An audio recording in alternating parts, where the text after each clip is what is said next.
Kami menaruh harap kepada Allah yang kami andalkan, karena itu kami ada di ruangan ini bersama-sama saat ini. Siap berperkara dengan kebenaran-Mu, dan kami tahu firman itu hidup karena adalah pribadi-Mu sendiri, dan perjumpaan ini tidak akan pernah sia-sia. Sesuatu yang baik dari Tuhan pasti terjadi. Oleh karena itu, Engkau sudah kuasai hamba-Mu dengan roh-Mu, kuasai jemaat-Mu dengan roh-Mu juga. Supaya pikiran-Mu ya Tuhan memenuhi pikiran kami, perasaan-Mu memenuhi perasaan kami. Hingga penuhlah semua yang tentang Kristus di dalam setiap kami. Di dalam nama Yesus Kristus Tuhan, Engkau yang siap berperkara dengan Tuhan melalui kebenarannya, mari bersama katakan amin. Beri tepuk tangan buat Tuhan Yesus. Silakan duduk, jemaat yang dikasihi Tuhan, selamat hari Minggu, Shalom. Istilah how come dalam 1 bulan terakhir cukup menarik perhatian saya dari beberapa caption, di mana beberapa caption ini datang dari para pengkhotbah yang saya sangat sayangkan, karena ini akhirnya membuat kekristenan menjadi murahan, ya. Di mana caption yang pertama mengatakan bagaimana mungkin dia tidak berikan apa yang menjadi apa yang kau butuhkan kalau anaknya yang tunggal saja dia berikan. Ya. Ini enak kayaknya kedengarannya, tapi sebetulnya agak bahaya ini. Ya. Lalu kemudian ya whatever tentang how come, di mana kita seolah meninggikan Tuhan, tapi sebetulnya sedang menarik keuntungan dari Tuhan.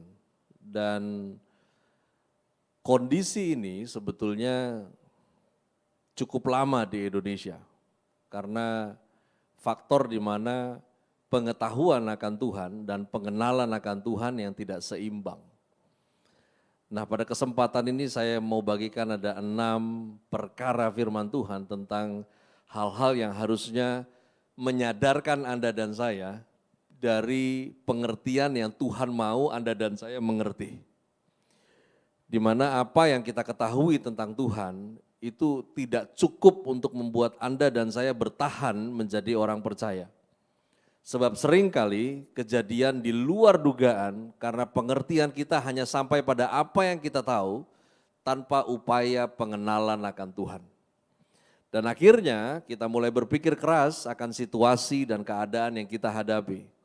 Apa yang seharusnya terjadi namun justru tidak terjadi, apa yang seharusnya tidak terjadi malah demikian yang terjadi. Nah, ketika Anda dan saya percaya dalam batasan apa yang kita mau untuk kita percaya, maka cakrawala hidup bersama dengan Tuhan di bumi tentunya akan menjadi sangat membingungkan. Dan tidak sedikit yang berujung kepada tuduhan Tuhan itu mengecewakan. Karena kuasa kesembuhan ada, narasi Alkitab mencatat tentang mujizat, namun bagaimana tentang orang-orang yang akhirnya mati dalam keadaan kanker. Sementara mereka orang yang percaya kepada Yesus Tuhan. Dan mereka yang berdoa sebelum perjalanan jauh, tapi akhirnya terjadi kecelakaan di tengah jalan dan memakan nyawa di dalam tabrakan itu. Saya percaya Tuhan ada, amin. Hanya saja sejauh mana Anda dan saya mengerti dan mengenal Dia itu penting. Karena kalau tidak, kita hanya tahu apa yang kita mau tahu dari Dia.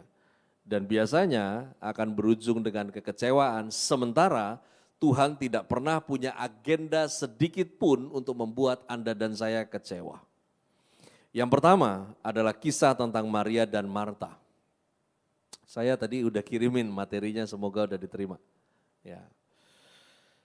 Dari Lukas 10, ya,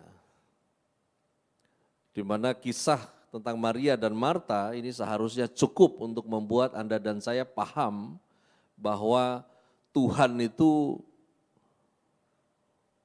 ingin dikenal, untuk dipahami, bukan sekedar untuk Anda dan saya ketahui. Saya mau cek dulu, tampilan ini kalau ini ada live nggak hari ini? Live. Kalau di live ketika tampilan multimedia muncul, wajah saya hilang nggak? Hilang. Sebetulnya saya nggak masalah sih muka saya hilang. Kasihan yang di rumah aja kali ya. Karena ini lebih penting daripada muka gue di situ. Nah, Lukas 10 ayat 38 sampai 42 ini menjadi catatan tentang kisah Maria dan Marta. Ya, coba ditampilin dong. Nah, Maria telah memilih bagian yang terbaik yang tidak akan diambil daripadanya. Tahan di sini, nggak apa-apa. Biar jemaat yang di rumah juga lihat bahannya aja. Ya, tahan di sini.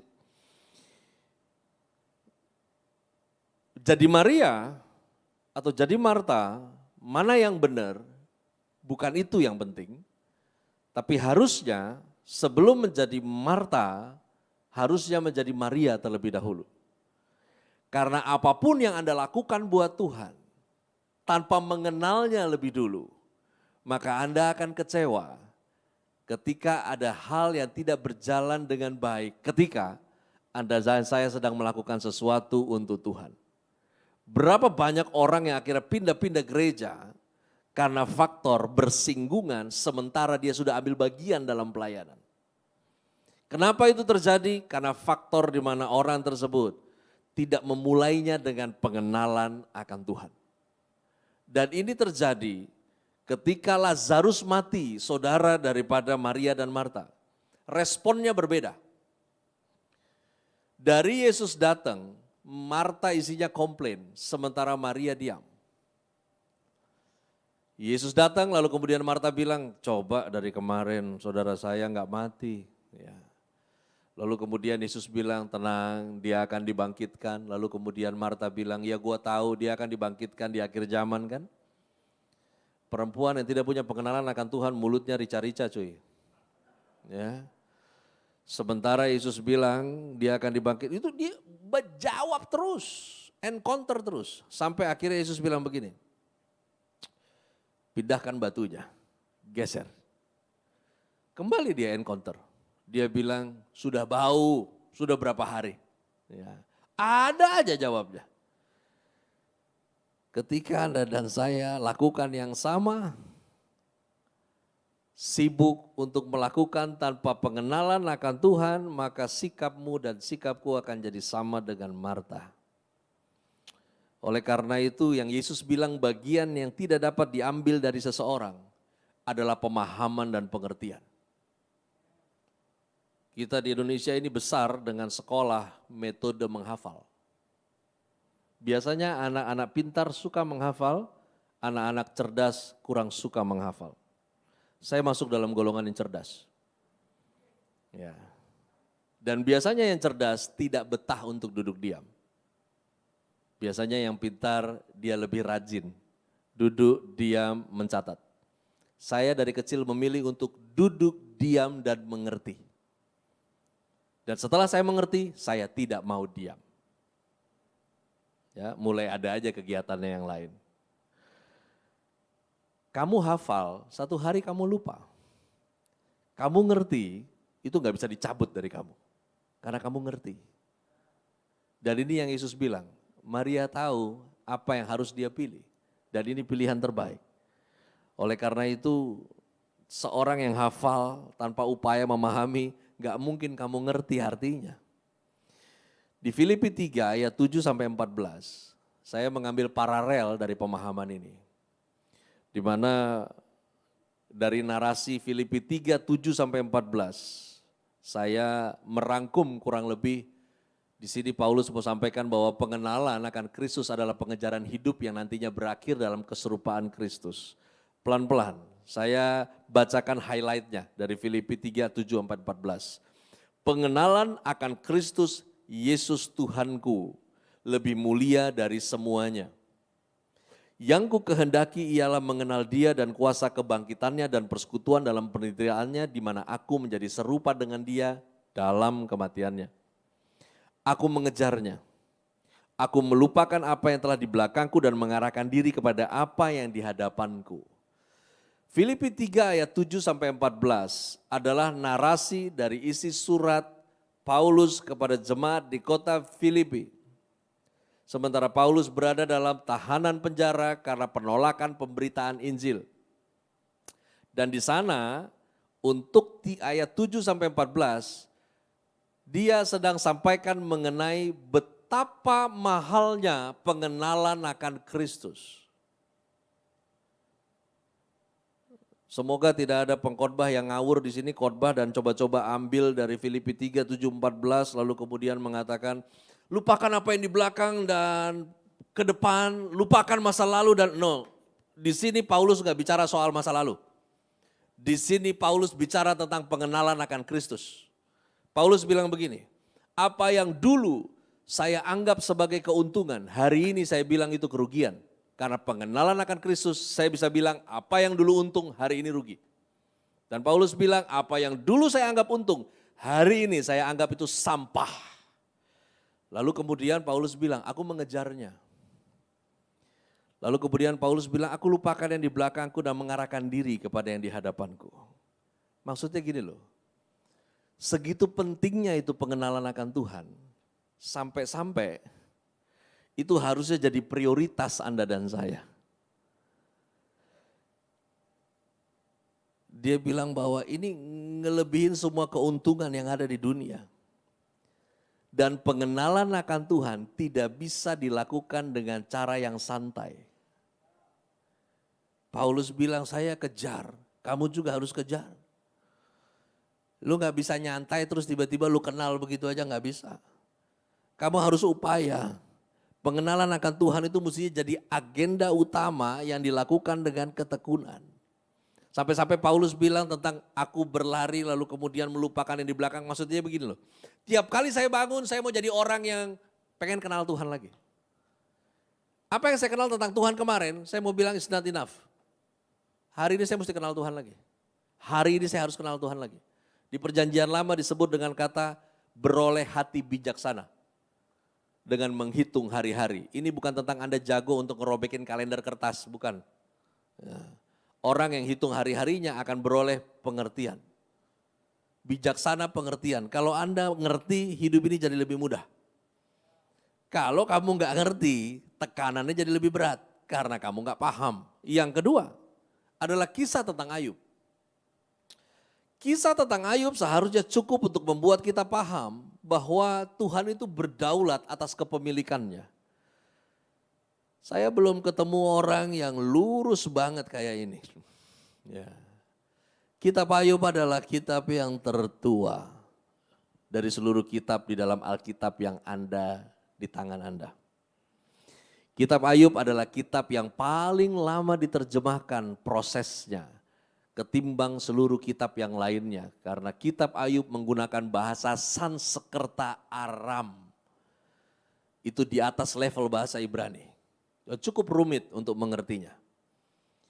Saya ambil dari Ayub 1 ayat 20 sampai 21.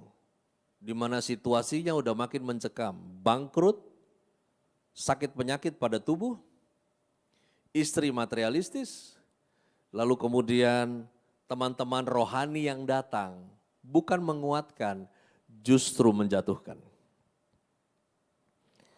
Mereka bicara tentang Tuhan kepada Ayub hanya dalam batas cakrawala yang mereka tahu. Mereka bilang, koreksi diri bro, jangan-jangan lu bikin sesuatu yang gak beres. Kalau hidup lu beres, pasti lu diberkati. Ini kan konsep kita yang karismatik kadang-kadang. Bangkrut ya, jangan-jangan ada kutuk kupret ya kan. Kutuk apa? Emang situasinya, lu mau ngomong apa lagi? Ya. Cuman itu yang kita doyan, udah dipatahkan belum kutuknya? Sedap. Mau dipatah di mana lagi? Emang kurang karya Kristus di atas kayu salib? Itu udah paling final cuy. Paling final. Kalau karya Kristus di atas kayu salib gak bisa patahkan kutuk dari jalur opungmu, gak berkuasa salib itu. Kalau masih cuma lu punya engkong, putus sama salib Kristus mah. Urusan yang begitu-begitu. Cuman yang kita doyan kan memang cari salah orang sama nyalain orang itu memang sesuatu yang paling menyenangkan di muka bumi ini. Coba koreksi diri lah. Karena kalau hidup lu benar pasti diberkati. Nah yang lebih rusak lagi ketika kita coba merumuskan kata diberkati. Kalau Anda periksa adalah teks aslinya, kata berkat asal katanya adalah barakah dalam bahasa Ibrani. Barakah yang hari ini diserap oleh orang Muslim dengan serapan Arab barokah. Dan barakah itu artinya bukan cuan bos. Barakah itu artinya adalah restu dari Tuhan. Yang repot kan kita mulai equalkan gitu loh. Oh diberkati banyak nih duitnya kan begitu. Ini pokoknya semuanya ke sana arahnya. Dan rupanya ini sama, pola-pola orang model kayak begini dari zamannya teman-temannya Ayub sampai hari ini banyak. Ya. Dan mentoknya adalah ketika istrinya bilang, beribadalah kepada Allahmu. Kalau di Alkitab ini nggak tahu terjemahannya Elai agak halus, dia bilang beribadahlah dan matilah. Gitu. Tapi kalau dalam teks aslinya, di sana istrinya bilang begini, beribadahlah dan kutukilah Tuhanmu. Nah itu isinya. Enggak ada yang Anda punya yang bukan Tuhan punya. Setuju? Bahkan kamu pun miliknya Tuhan. Sebetulnya sampai di situ saja itu sudah cukup untuk bikin tidur Anda tenang. Tapi kita harus masuk ke level tentang kedaulatan. Kita ngaku apa yang ada pada kita Tuhan punya, kita ngaku kita sendiri juga miliknya, masalahnya yang kita tidak beri areanya adalah kedaulatannya. Dia berdaulat atas apa yang menjadi miliknya. Dia bebas untuk lakukan apa saja atas apa yang dia titip untuk hidupmu.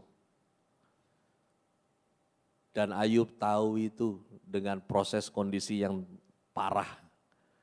Dia tetap bisa bilang, dari rahim ibuku aku keluar telanjang.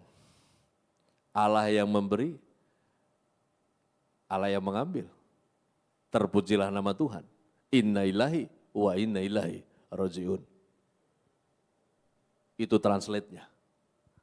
Anda bisa cek. Ya, dari sana kalimat itu berasal. Hidup ini kalau paham bahwa manusia itu dijadikan Tuhan sebagai penata layan, Anda bisa tetap rendah hati dan hidup Anda bisa tenang. Dari dulunya manusia nggak diciptakan untuk memiliki, tapi untuk mengelola. Nah yang repot adalah si pengelola mau mengklaim itu dia punya. Nah dalam upaya kita mengelola dan upayakan semuanya, itu adalah bentuk kita menyembah. Di Matius 20 ayat 15 tertulis, tidakkah aku bebas mempergunakan milikku menurut kehendak hatiku? Atau iri hatikah engkau karena aku murah hati? Seorang tuan tanah yang ladangnya sedang panen dan kekurangan tenaga kerja, dia tambahkan tenaga kerja dari pagi, siang, sore. Dan kepada mereka yang dipanggil, dia buat kesepakatan gentleman agreement, sekian upah kerjanya, deal, semua deal, nggak ada yang di sana cacat MOU. Tapi akhirnya yang masuk paling pagi komplain ketika dia dapat karena dia bilang kok sama. Ya, sementara yang punya bilang suka-suka gue karena kita udah deal, tidak ada kecurangan di situ. Dia yang punya. Karena itu menikmati apa yang ada padamu itu boleh. Tapi jangan taruh itu di hatimu. Biar itu ada di sekelilingmu saja. Termasuk uangmu. Jangan taruh di hati. Taruh di dompet dan taruh di rekening itu cukup. Karena ketika itu kau taruh di hati, nanti Yesus kegeser dari situ. Harusnya kisah Ayub membuat Anda dan saya paham. Tuhan itu berdaulat atas kepemilikannya. Dan yang ketiga, kisah tentang Musa. Seharusnya cukup membuat Anda dan saya paham bahwa Tuhan tidak pernah bergantung pada peluang dan Tuhan tidak pernah bergantung pada seseorang.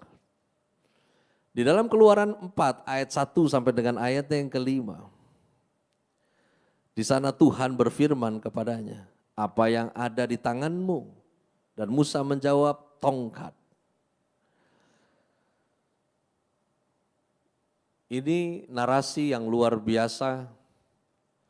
Usia 40 tahun dia pukul orang dan dia jadi orang pelarian.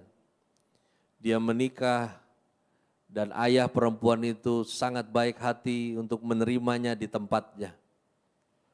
Sampai kemudian 40 tahun kemudian ketika Musa gembalakan kambing domba milik daripada mertuanya. Di sana Tuhan kembali berperkara atas Musa. Dan ketika Tuhan utus dia banyak sekali alasan. Dari dia nggak pandai bicara, dari nanti saya kasih tahu kepada orang Israel siapa yang ngutus saya mesti jawab apa. Sampai akhirnya dia bilang saya nggak punya apa-apa. Saya mau ajak Anda coba masuk ke situasi ini. Laki-laki di usia 80 tahun, hidup numpang di rumah mertua, tidak punya tabungan, tidak punya aset. Itu madesu saudara, masa depan sumpek. Udah bukan suram lagi, sumpek bener tuh orang. Ya. Karena laki-laki dihormati karena dia bekerja. Selain dia bekerja, dia bisa menafkahi, dari situ kehormatan ada. Ya. Makanya Anda bapak-bapak saya berdoa jadi berkat sampai Anda mati. Sekalipun anak-anakmu bekerja dengan gaji yang besar tetap jadi berkat buat mereka. Jangan tua cuma nyusahin. Orang-orangnya Tuhan gak pernah nyusahin. Ya, saya heran kalau lihat ada orang tua yang ketika anaknya bekerja dia happy bukan karena melihat anaknya dipakai Tuhan. Dia happy karena dia rasa anaknya jadi ATM. Nah, lumayan nih, dapat di tiap bulan nih ya. Lu balik dong ke sini ya kan. Apalagi kalau emaknya yang take it for granted lebih sadis. Lu gak bagi gue balikin ke rahim lu. Ya. Oh lebih sadis lagi dia mau hitung-hitungan kan. Aduh. Yang tadi saya bilang, Tuhan berdaulat atas kepemilikannya. Jangankan anakmu, kau aja Tuhan punya. Mau coba-coba lagi. Ya. Usia 80 dengan kondisi kere mutlak. Yang saya heran, Tuhan pakainya yang model begitu gitu loh. Ya. Yang begitu Tuhan pakai karena Tuhan mau kasih lihat buat kita semua bahwa orang dunia bisa bilang life beginning at 40. Tapi itu gak kepake buat Tuhan. Tuhan bilang umur 80 juga gue bisa pakai. Dan peluangnya gak penting. Mari pegang ini jadi rema. Anda pedagang, Anda pebisnis, whatever, 2 tahun kita dilanda situasi ini. Tapi ingat, bukan peluang yang bikin Anda punya transaksi berjalan, tapi Tuhan. Ya. Saya tahu ada dampak dari setiap hal yang terjadi seperti efek domino. Tapi whatever itu. Ya memang dunia begitulah. Babi gak kena, burung kena. Burung gak kena, orang kena. Orang selesai, sapi kena. Habis sapi saya gak tahu lagi apa kena. Ya. Mungkin akan ada flu nyamuk. Ya kali aja ya kan. Ya, makin ajaib kita. Ya. Tapi gini loh, Tuhan gak pernah bergantung pada orang. Ya Anda mau bikin deal besar, masa bodoh sama yang namanya orang dalam. Istilah ini nih kayaknya istilah paling sesat ya. Orang dalam. Ya, memang ada banyak istilah-istilah yang diciptakan iblis di muka bumi ini. Salah satunya adalah gak apa-apa gemuk, yang penting sehat. Itu setan banget. Karena gak ada yang gemuk sehat, lu cek aja sendiri. Gak ada. Saya sendiri udah tobat dari kegemukan itu. Ya. Lumayan, 127, 90, hari ini saya 92 kilo. Masih terus mau turun lagi. Ya. Asik kan? Ya. Anak muda jangan nge-gym. Latihan atletik, main kardio. Push up 100, sit up 100, setiap hari aman. Ya. Jangan makan lebih besar kapasitasnya dari mulutmu. Pasti gak gode, dijamin. Ya. Tuhan gak bergantung sama orang. Mau sampai kapan? Anda bilang saya kenal si ini, saya kenal si itu, yang kau bilang kenal besok mati kelar. Selesai. Selesai. Apalagi yang di pemerintahan, ya Tuhan, dia punya pensiun, udah pasti ketemu tanggalnya. Dia punya mutasi, dia nggak pernah tahu. Anytime itu bisa terjadi. Dan yang gobloknya kita taruh, kita punya pengharapan pada mereka lagi. Tenang, ada si itu di dalam, Syailah, ada si ini, ada si itu. Kisah tentang Musa harusnya membuat Anda dan saya paham. Peluang itu di tangan Tuhan. Bukan situasi. Dan ketika Tuhan mau kerja, nggak peduli peluang, nggak peduli orang. Ketika Tuhan libatkan manusia dalam rancangannya, adalah untuk berfungsinya gambar dan rupa Allah. Bukan karena Musa hebat, tapi karena Tuhan mau tunjukkan gambar dan rupanya lewat orang yang nggak diperhitungkan ini. Dan nggak ada satupun ciptaan dapat batasi sang pencipta untuk maksud dan tujuannya. Yang keempat adalah kisah tentang Yusuf. Kisah tentang Yusuf harusnya membuat Anda dan saya paham bahwa penyertaan Tuhan itu tidak menghilangkan pergumulan. Ya. Karena banyak kali, acap kali kita bilang, oh kalau Tuhan menyertai harusnya nggak begini jalannya. Kalau Tuhan menyertai harusnya nggak ribet. Ya.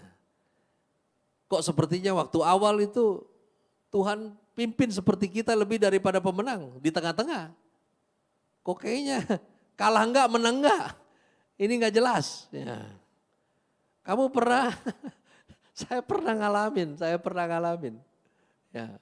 Ambil satu properti, matematikanya udah bagus. Jalan udah setengah matang, bahkan hampir matang itu. Ya. Tapi dengan terpaksa saya harus berhenti. Dan ketika berhenti, itu ada penalti. Mereka bilang, Pak, ini hitam di atas putihnya cuman balik 30% loh Pak. Ya. Saya bilang ya nggak apa-apa, ya, nggak apa-apa. Kalau memang berhenti, ya begini ya sudah mau apa, kan sudah ditanda tangan. Ya. Saya dan istri ambil keputusan untuk kita berhenti waktu itu. Karena gara-gara barang ini, orang Medan dibilang barang ini, gara-gara barang ini kami harus mengurangi budget sementara budget yang untuk orang-orang yang selama ini memang kami harus support. Stop. Jadi saya bilang dari ketimbang itu properti, lebih baik properti hilang tapi kita tetap jadi berkat yang ini. Berhenti. Ya. Saya sempat hampir gagal paham untuk itu. Sementara supir nyetir, saya di belakang mikir, apa ini? Ya. Dan ketika saya mau keluar dari kantor marketing, saya mengingat berapa tahun yang lalu masuk ke situ, itu seperti pahlawan yang gagah perkasa. Ya. Apa aja kita bisa bayar, tapi ketika keluar itu saya yang, come on Tuhan. Berubahkah engkau berapa tahun yang lalu menyertaiku masuk ke sini dan aku harus keluar dengan tanda tangan itu? Ya. Saya coba diam, merenungkan lagi dan akhirnya sudah selesai. Saya cuma bilang, saya tidak berani menilaimu ya Tuhan sampai saya ngerti apa yang sebenarnya terjadi. Rupanya 30% penalti itu enggak mutlak ketika Anda berurusan dengan developer. Itu mutlak ketika Anda berurusan dengan bank. Rupanya begitu. Ya. Saya ingat banget ketika itu ditransfer dalam 14 hari kerja. Saya telepon balik gitu, lawyernya. Enggak salah ini, karena harusnya enggak segini. Oh enggak pastor, itu dari pimpinan semuanya meeting begini karena alasan Anda adalah alasan yang tidak pernah ada di muka bumi developer. Ya. Bukan karena keterlambatan bayaran, bukan karena ini, bukan karena itu, tapi karena hal yang kami nggak pernah bayangkan alasan itu. Saya kehilangan cuma 15%, 14%. Dan lainnya uang itu balik. Tapi seolah semua berjalan, nggak baik-baik saja. Ketika Tuhan menyertai Anda, jangan mimpi kau pergumulan kau hilang. Justru karena hebatnya pergumulanmu ada penyertaannya. Jangan diputar balik. Ya. Karena ini bukan lagi zamannya kau berkata kepada gunung, gunung pindah ke laut, gunung pindah ke sana. Kalau begitu caranya kasihan anak-anak gunung. Ya. Karena ini zamannya Tuhan sertai Anda dengan rohnya dari dalam. Supaya kau bukan pindah-pindahin gunung lagi, tapi supaya kau bisa daki itu gunung. Ini cara kerjanya sekarang. Karena itu stop berulah dengan mulut kita yang bilang, sampai kapanlah pergumulan ini selesai. Enggak selesai-selesai. Satu datang, besok selesai, besok dia datang bawa temen lagi. Ya. Aduh, kapan selesai? Selama Tuhan menyertaimu, karena dia tahu belum selesai-selesai kau. Jadi, karena dahsyatnya pergumulan hidup, kita butuh penyertaannya. Dan penyertaannya adalah jaminan Anda dan saya bisa menyelesaikan semuanya. Itu jaminannya, tapi dia nggak pernah bilang nanti hilang itu pergumulan, tidak. Ya, Anda coba lari dari masalah dengan cara Anda tidur, dengar ini. Kau hanya menumpuk lemak pada tubuhmu. Masalah itu nggak pernah selesai. Tolong jangan salah kaprah tentang Mazmur 127. Tuhan memberikan kepada yang dikasihinya pada waktu tidur.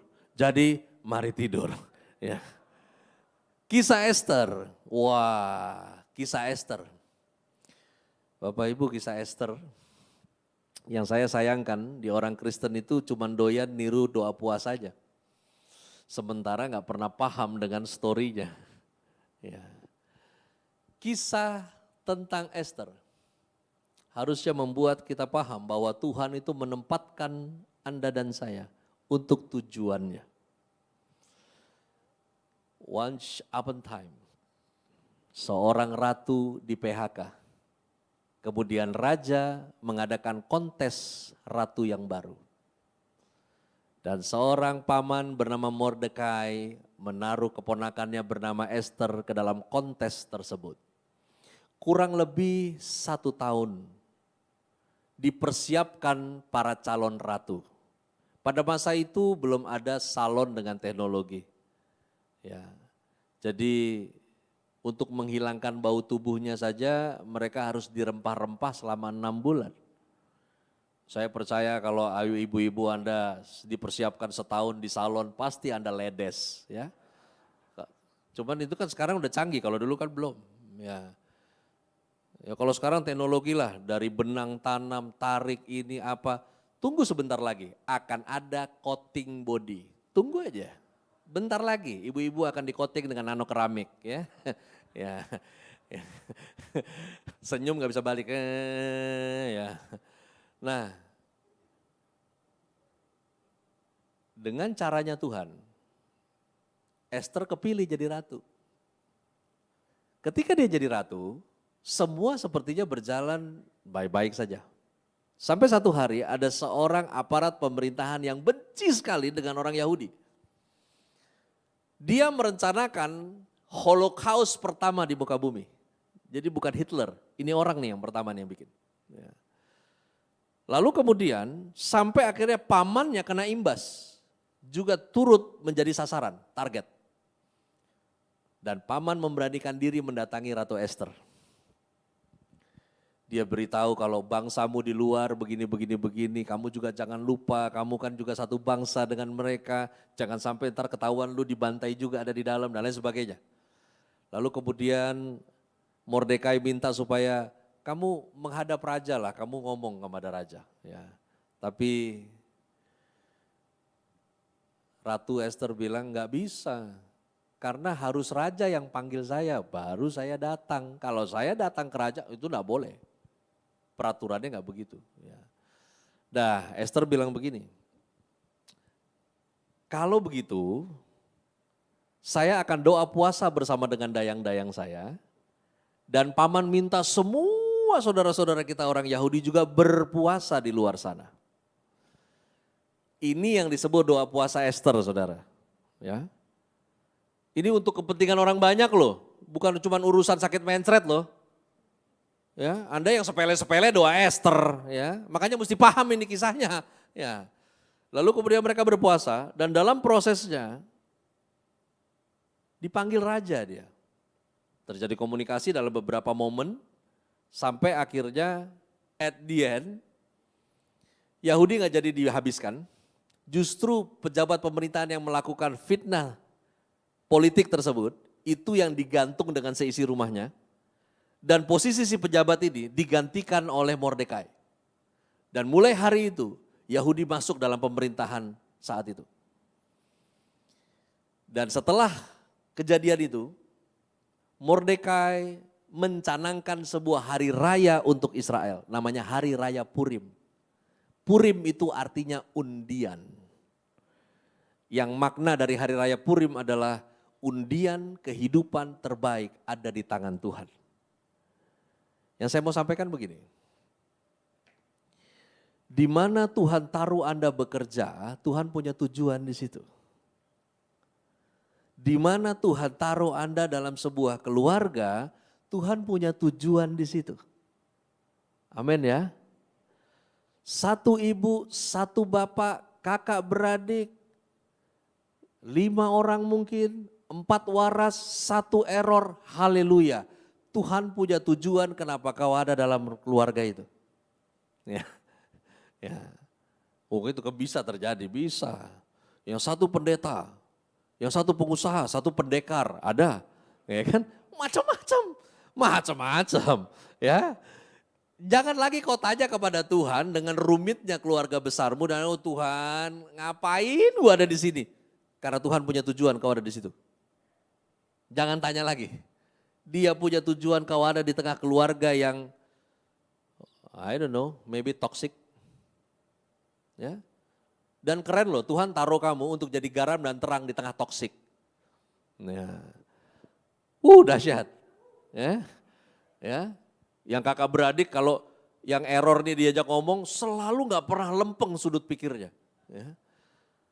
Maksud lu apa? Dia akan tangkap lain. Lu tanya apa kabar, dia kesinggung. Lu kagak tanya kabar, dia kesinggung. Yang repot, kalau Anda nggak paham ini, ada tujuan Tuhan taruh kau di situ. Rasanya mau bunuh diri itu. Ya. Minimal tindakan pertama adalah gimana caranya keluar dari kartu keluarga. Ya. Ini gimana caranya ini? Ya.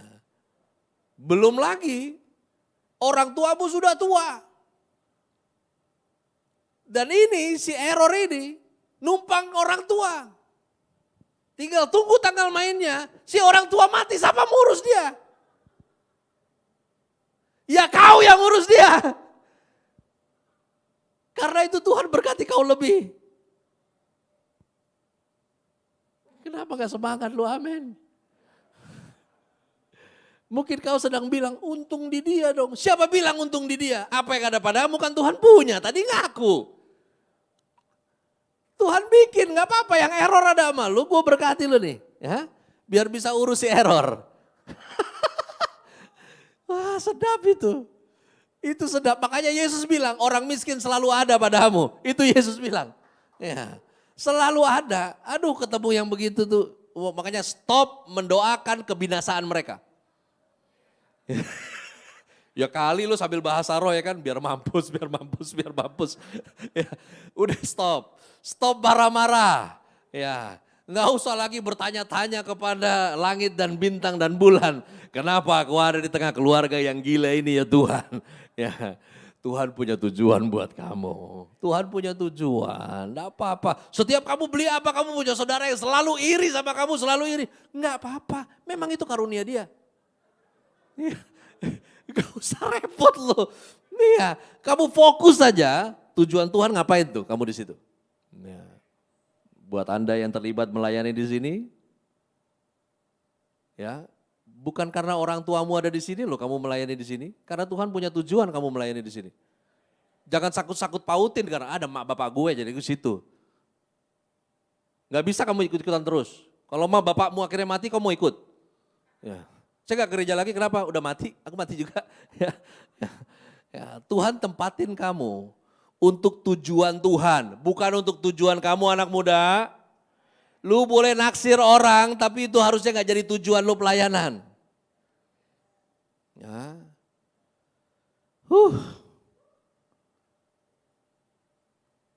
Kamu yang sayang, dia yang ditreatment.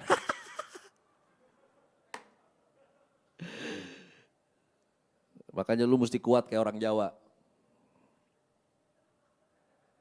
Beneran, karena cuma orang Jawa yang menyanyikan lagu Patah Hati sambil joget.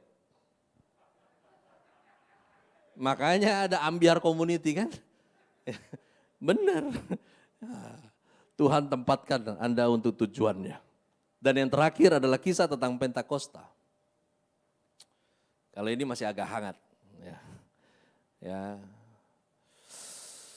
Saya lagi meramu ya, untuk the next tahun depan Hari Raya Pentakosta. Gimana supaya 10 malam menjelang Hari Pentakosta itu dimanfaatkan baik-baik untuk pengajaran tentang Roh Kudus yang terus diulang setiap tahun.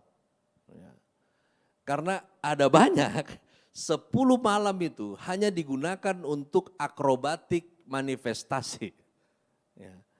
Dan yang gue paling sebel adalah yang maju dia lagi. Dia lagi, yang muntah dia lagi. Yang maju dia lagi gak kelar-kelar hidup lu kayaknya ya kan. Ya kan Pak katanya penyertaan Tuhan, dia penyertaan Tuhan masalahnya karakter lu gak berubah ya kan. Aduh gini. Saya nggak bahas tuntas itu. Tapi gini, Roh Kudus itu, aduh, yang gue sebel, dia masih panggil-panggil lagi suruh curahin. Ketika Anda datang ke rumah teman dan Anda duduk di ruang tamunya, kemudian temanmu pergi keluar pagar rumahnya dan panggil-panggil kamu untuk masuk, kira-kira lu mau bikin apa?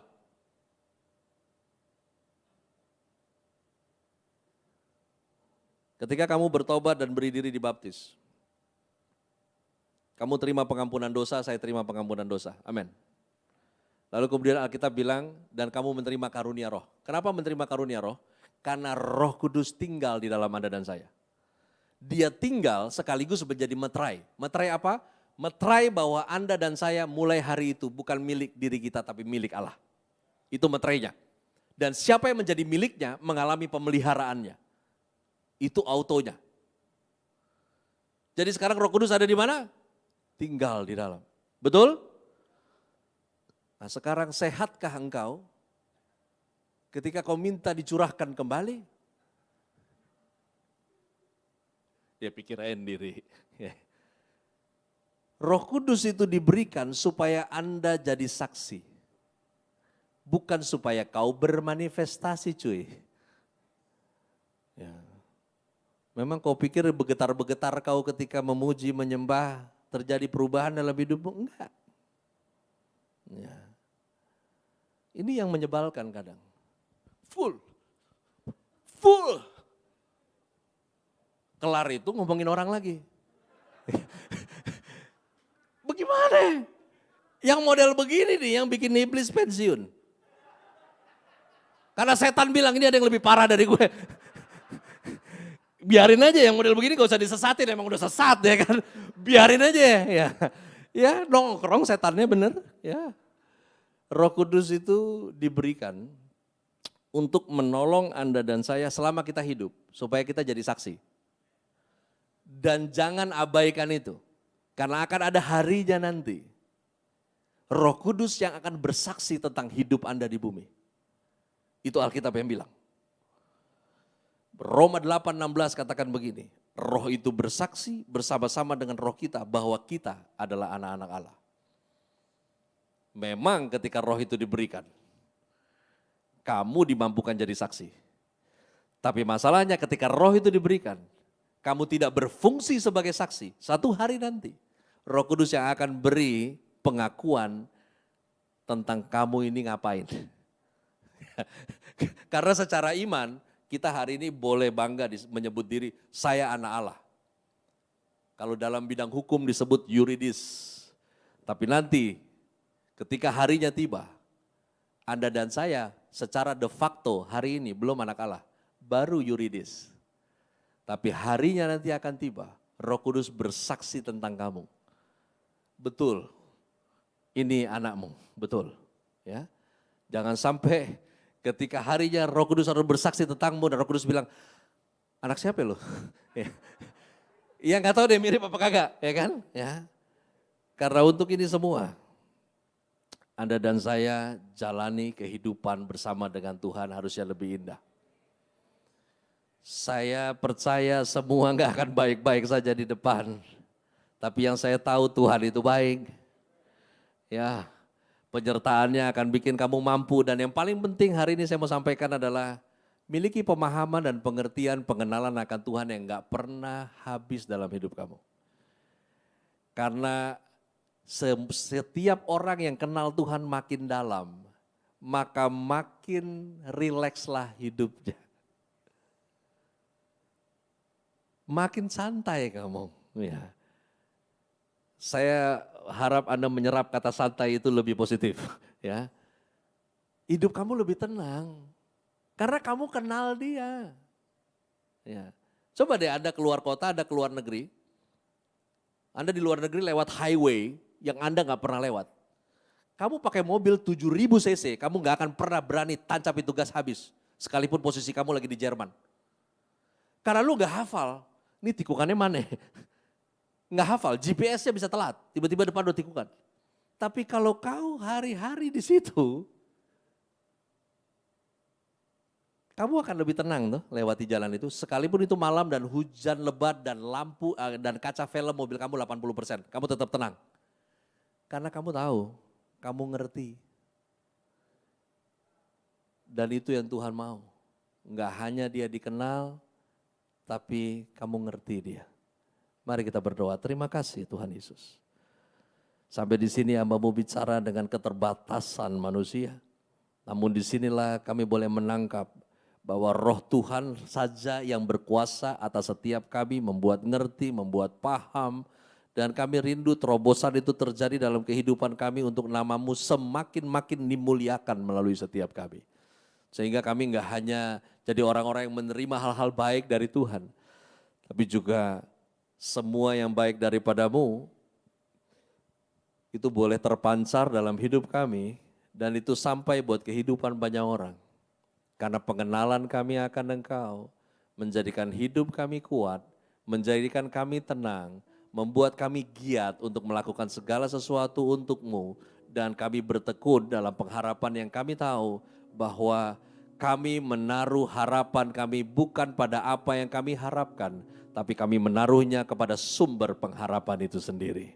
Terima kasih buat momen ini. Dan kami tahu kami akan lanjutkan hidup kami, dan di dalamnya kami terus mau mengenal Engkau lebih dalam.